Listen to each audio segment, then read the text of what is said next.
On this episode of the Jesters Court, your hometown team takes on some new visitors. We will have all of the highlights of a match against Georgia where the final score doesn't tell the whole story. We will look at two plays from Saturday's match in our coaches' breakdown that are a couple of examples why this team has not lost in regulation yet this season. Chad Collins will teach you young goalkeepers the best way to attack the ball in the air. And we are joking around with the Jesters captain.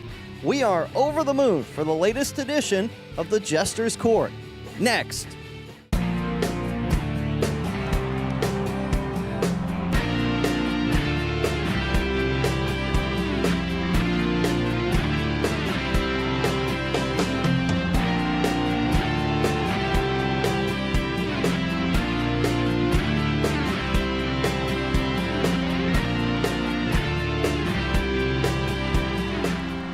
Welcome to Walk-Ons on Poiter Street, home of the Jesters Court and the perfect place to order a Cajun Dia and a cold one for Saturday's Champions League final. And we will get Coach's thoughts on that Champions League final later in the show. Paul Boron, along with the head coach of the New Orleans Jesters, Kenny Farrell. And Coach, just one match last week. You brought in the Georgia Revolution. You win 1-0, but as we mentioned in the open, I don't think the score was an indicative of how well you guys played, and it really could have been a lot more. No, it was a little bit worrying towards the end when players were getting tired and mistakes could be made and maybe they could get back in the game. We should have been probably 2 or 3-0 up at that stage with the chances we created. But look, we've done that all season. That's something I have to think about going forward with the team is we should have more separation from teams that we played against. We tied against Chattanooga. We missed 2 great chances. I mean, probably fair result. But at the end of the day, we're keeping teams close, and that's something we'll look at going forward. On Saturday night against Georgia, created great chances, but having said that, I will give the goalkeeper credit for a couple of great saves. So a victory over the Georgia Revolution Saturday night. Let's take a look at the highlights.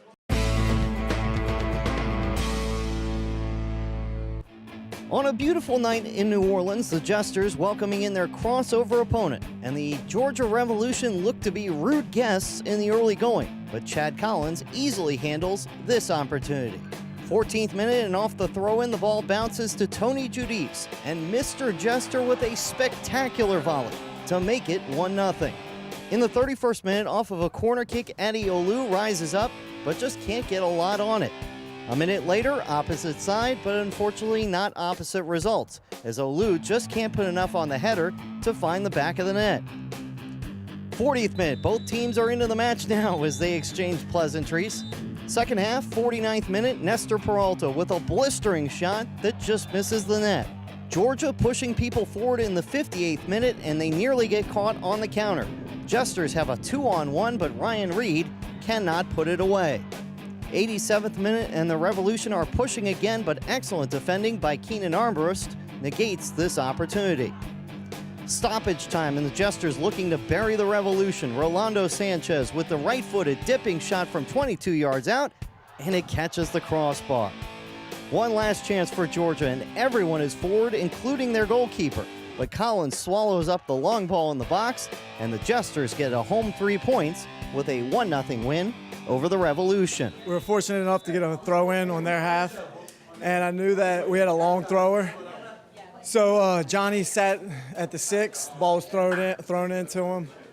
He just said, come underneath him, chested the ball down to me, and I hit it first time out the air on the side volley. Fortunately, it found the corner of the goal. So. You guys had to get this win at home, obviously. You got to stack up the points at home. It really felt like you could have had a lot more in this match, too. Yeah, we were playing, once we got that one goal, it kind of opened up a little bit, but also we wanted to keep a clean sheet tonight. So we didn't want to push too many numbers forward because we wanted to conserve that goose egg. We wanted to get a clean sheet. It was very important. That's why we're playing a little more conservative with the win. Next week you get a little bit of a breather. You don't have to worry about getting a win, and maybe this team gets healthy, and then you guys start looking ahead to the road. Yeah, it's important this week and a half off. A lot of players are injured, coming off injuries, playing injured, so we need a little rest to recoup, regather, rest our muscles, and then, like you said, we have 4 away games back to back. It's important we go into those games healthy and ready to steal some away points. Talk about the job you guys have done on the back line, not just tonight, but the whole season. You guys have really taken a lot of pride in what you've done back. Yeah, we've got a really solid back four. Personally, we kept a clean sheet tonight, which is first, so it's a really positive for us. Another 3 points as well to take us top of the league, so it's a very, very good night for us. Talk about that, getting the 3 points at home. That's obviously, you got to protect home turf at this point. Yeah, so our objective of the season obviously is to be unbeaten at home, and then another 3 points tonight as well is the best thing for us, so a very enjoyable night for all of us. So Kenny, a dominating effort, but as we've mentioned a couple weeks ago, and you just mentioned it a little while ago, not finishing on opportunities, and because of that, you really couldn't breathe easily till the final whistle. Yeah, but the thing about it is our defense has been so strong that even that, like, I can't complain about any of the players. We're creating chances, playing great soccer, but the defense has been so strong, goalkeeping's been so good that we have not given up a lot either. And we had our first clean sheet, which I was extremely happy about on Saturday night. So, you know, a few things to build on going through, you know, forward with the season, but a lot of good things to focus on as well. And we're going to talk a lot more about the defense and the goalkeeping. That's going to be a theme of this show throughout. So the 3 points is the good news. The bad news, the injury to your captain and center back Nathan Heath. He goes down in the second half on his left arm. He was obviously hurt, but when he stayed in the game, we thought maybe it wasn't serious, but unfortunately it was, Coach, a broken arm, and you've got to kind of update on his diagnosis from the doctor. Broken wrist. He was in the hospital today. He went on Saturday night. He got reviewed again today. He's got a cast on him at the moment. The good part about it is that the bone settled correctly, even though it's broken, which means he probably won't have to have surgery. Spoke with Dr. Hartman, the team doctor, this morning, and he's ready to get him back within about 3 weeks. It's just, you know, wants to keep it in the splint, in the cast, keep it steady, and then hopefully within about 3 weeks. He's a very important player to us, second year for us. Wants to get him back on the field in about 3 weeks for us. Well, we hope that we can get Nathan back sooner than later, and obviously probably a good thing that we have a friendly this weekend. Give him a chance to rest along with some of your other players who are a little banged up, and we'll talk a lot more about the match against Houston later in the show. But much more in the show coming up. When we come back, we will have more on Nathan Heath, as he is the subject of our joking around, but he and the rest of that back line will be the subject of one of our breakdowns as they continue their rock-solid play this season. More of the Jesters Court is next. This edition of the Jesters Court is presented by Heineken. Open your world. By Rockin' Bowl. Also by Design the Planet. Dream, brand, evolve. And by Walk-Ons. Everyone needs a little playing time. I wasn't born in America, and arriving here wasn't easy for me. They didn't even say my name right. I thought I'd never fit in. But over time, I gained their respect, and that respect turned into admiration. Admiration into love. And the world better be ready, 'cause I'm an American now. My name is soccer.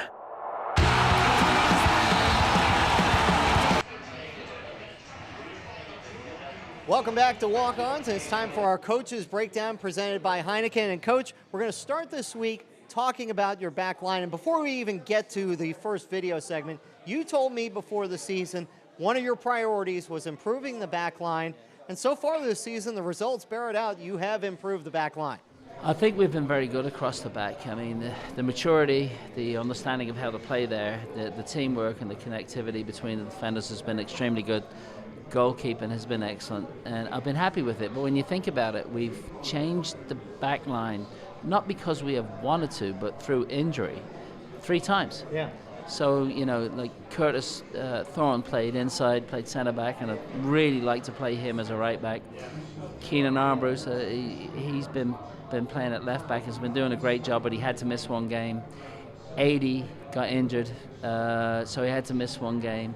Ralph Price came in, one of our stalwarts from years, came in.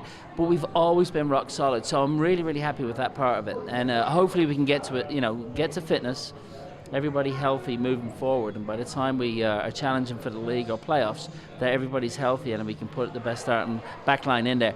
But to your point, we have not been that good around the back over the years, and even close games we've lost them. And this year I feel really good about the players that we have and the depth that we have. And we're going to get a video example of that. This is from the match against Georgia this weekend, and this is off a free kick.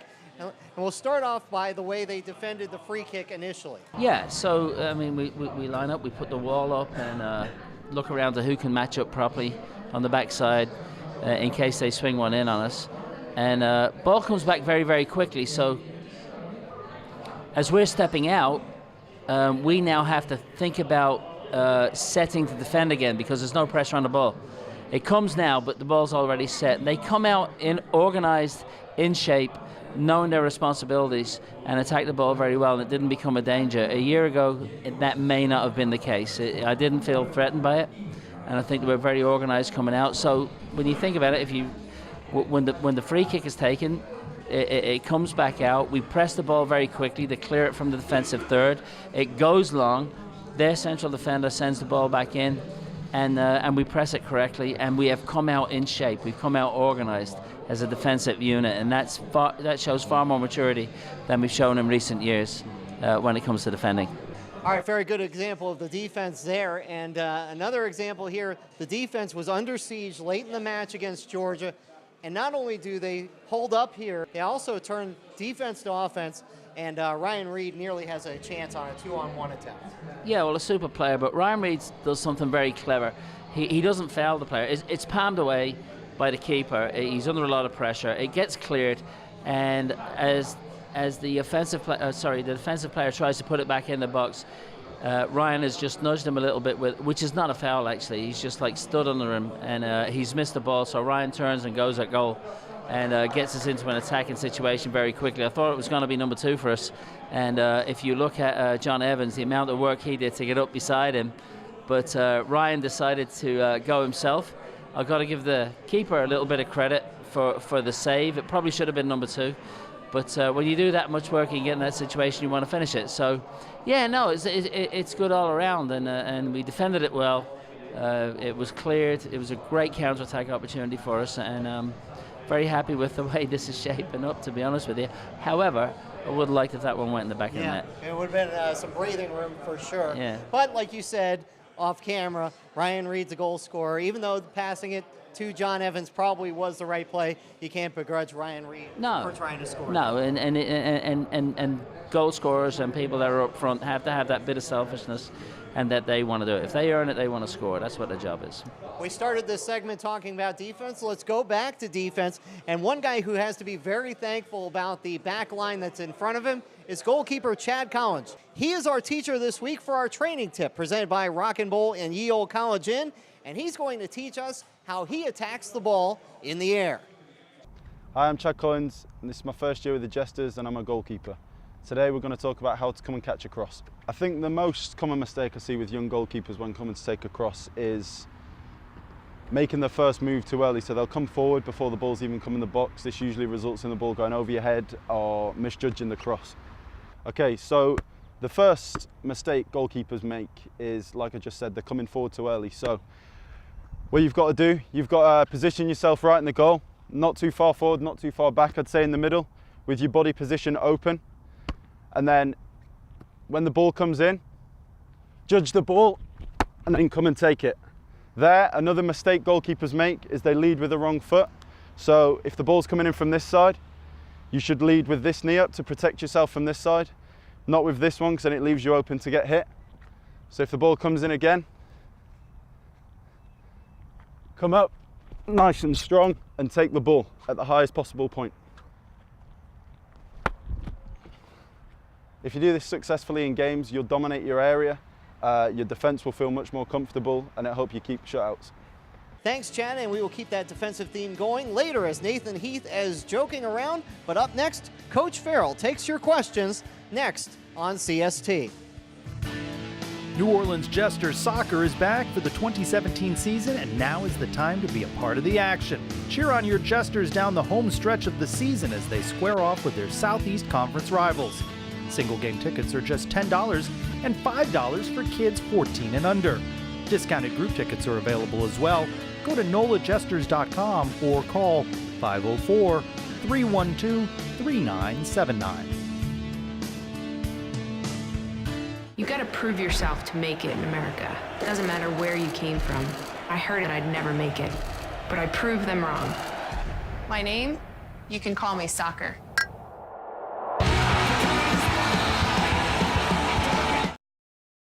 Back here at Walk-Ons, and it's time for our weekly segment, Ask the Coach, where folks here at Walk-Ons and throughout social media will ask Coach Farrell questions, everything soccer related. And we're going to start with Jeff from the Royal Court Supporters Group. All right, we played Houston Hurricanes on Saturday. Not many people know this, but their coaches Brennan Keys and Coach Kenny Farrell grew up together. How about we hear some stories about Kenny and Brennan on the field together? All right, so Brendan Keys from Houston, what a character. I mean, amazing, good player in his day, has done amazing things with the club that he's been doing with, in Houston and Texas Premier League. And, he did live no more than probably a mile from me growing up at certain times, same age. We didn't know each other particularly, but, we both took football paths in life. And he does a great job over there. The thing is, when he comes over every year to play us, his interaction with our people and our crowd is phenomenal, and they love him for it, Now, we haven't lost to them yet, and he's probably saying, I'm going to do these guys one of these, and so while we get ready for this weekend, and we will try some different things, he's coming in ready. But what a character, great guy, and I look forward to seeing him this weekend. All right, we're going to take a question from Twitter. We remind you every week you can use the hashtag AskCoachFarrell to ask Coach Farrell a question. And this question is from @LionsTeeth blog, which I can tell you is a tremendous blog following Orlando City Soccer Club. But Ken wants to know, U.S. players like Tim Howard and Christian Pulisic have careers in top leagues. How does MLS join that group? And he also asked, what do you think of the quality of play in MLS? There's so much you could talk about in the answer of that. And I think what you have to respect about Major League Soccer is there was no league here in 1994. 95 it kicked off after the World Cup. How they've put it together, the stadiums that have been built, the atmosphere at the stadiums, phenomenal. The American public has got to get behind it. Now, is it going to be as good now, 20 years later or 21 years later, as the players that are making fortunes across the world? No, not yet. But if you don't get out and support it, just like if you don't get out and support New Orleans Jesters, it ain't going to happen. You've got to get out there and support it. So it does need the respect. For the person that goes to the pub and watches, Manchester United or Liverpool or some other club around the world and say, well, the local sport's not good enough, no, the players are not as good as those players. Let's be honest. There's one or two that we bring in.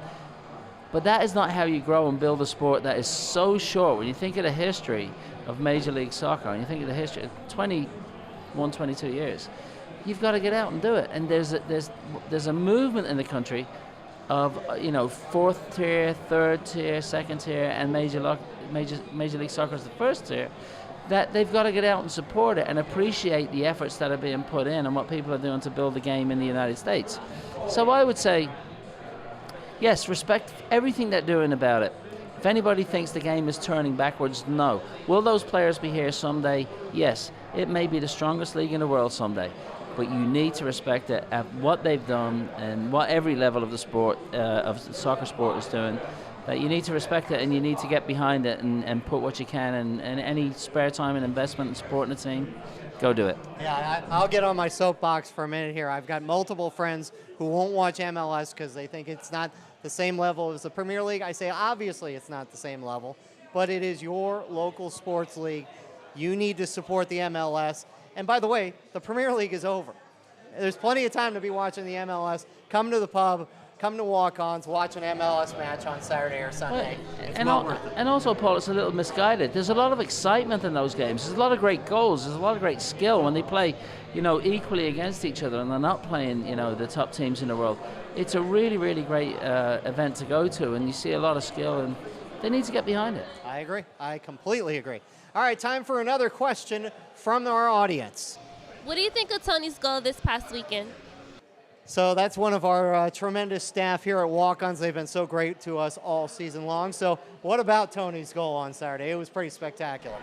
It was textbook. It's really training field stuff, and we didn't actually do it on the training field, but it's training field stuff. The ball comes in, it's chested off by the target player, and the player playing underneath him, strikes a beautiful volley, hits the top side of the ball that you're meant to.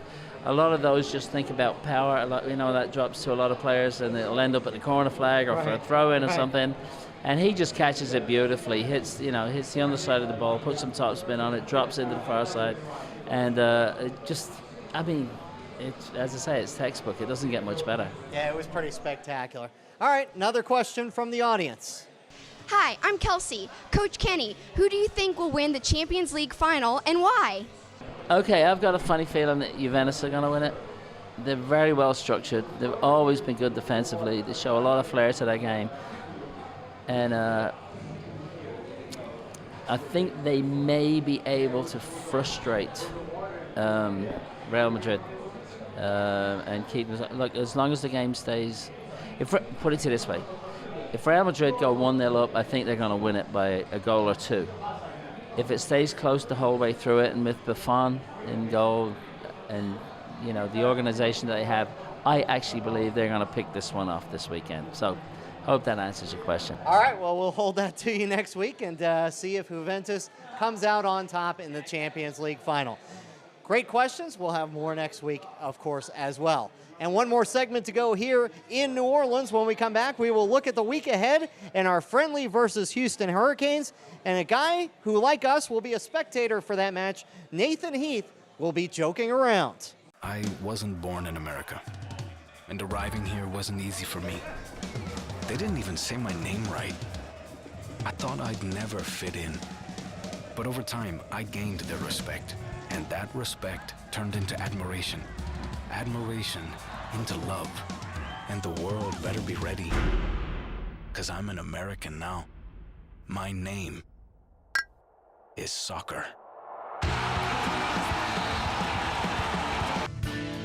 New Orleans Jesters soccer is back for the 2017 season, and now is the time to be a part of the action. Cheer on your Jesters down the home stretch of the season as they square off with their Southeast Conference rivals.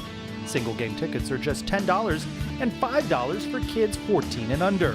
Discounted group tickets are available as well. Go to nolajesters.com or call 504-312-3979.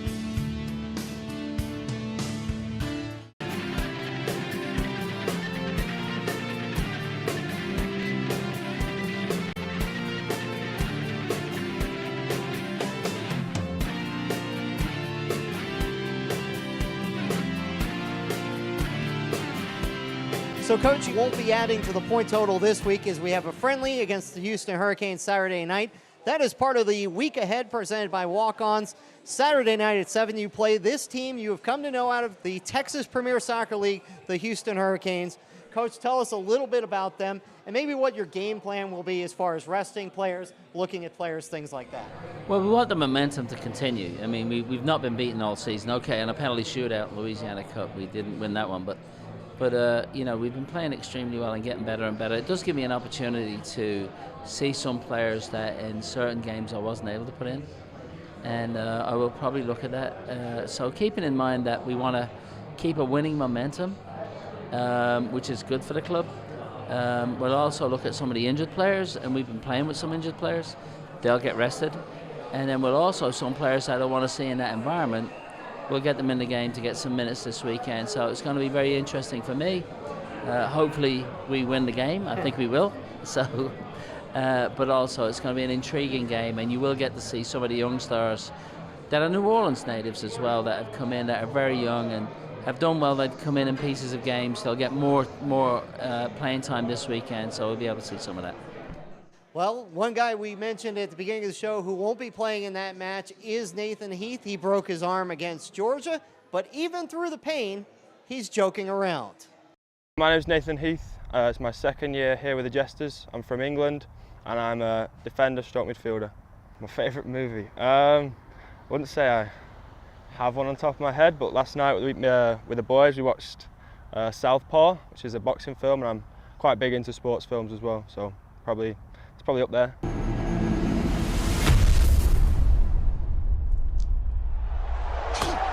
Orange shots from Darius Jones to the body and the head. Since I've been to America, I don't really watch much TV, but maybe something like Ballers with Dwayne Johnson, something like that, I don't know. That leads to my next question. That's your phone. I can't even move my hands right now. Yes, sir. Hello? Is this Travis Mack? Yes, it is. This is Ozzie Newsome, Baltimore Ravens GM. Terrell Suggs has some very nice things to say about you. We're taking you at 6, son. Welcome to the Ravens. My favourite meal, what I like to eat the most. I don't know, maybe something simple. Lasagna, it's always a big one. Mum makes a good one, so probably that. Worst job. Probably the one I'm doing at school right now, just to get a bit of extra money, just working in a grill with a few of my friends. So it's not bad, but it's not really what I want to be doing either. I'd say golf, but I'd be lying because my little brother plays golf. So if he sees that, there's no way I'm going to live that one down. But I don't know. Other than soccer, I don't really do much, to be honest with you. Well, there's a few. Anyone that plays for Man City, really, and anyone that played in the game against QPR when we won the league and took it away from United.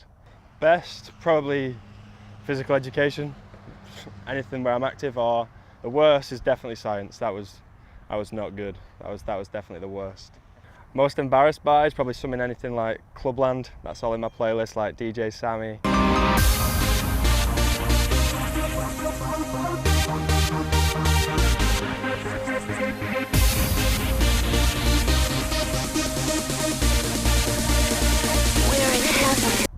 It's not very proud to admit it, but I do like that. Thanks, Nathan. And next week we will hear from him again as he is hosting a training tip with us and a little different spin as he talks about what it takes to be a captain and a team leader. And you can see that as well as the rest of the Jesters Court next week at these times. And don't forget, shows are available every Thursday on my YouTube channel, as well as extras, including our coaches video from each match and Ask the Coach extra segments, which includes some of the edited stuff that does not make the final show on CST. But we get everybody on the air one way or another. But that's it for this week. For Kenny Farrell, Paul Borans, thanking you for joining us for this episode of the Jesters Court. We will see you Saturday night at Pan Am against the Houston Hurricanes.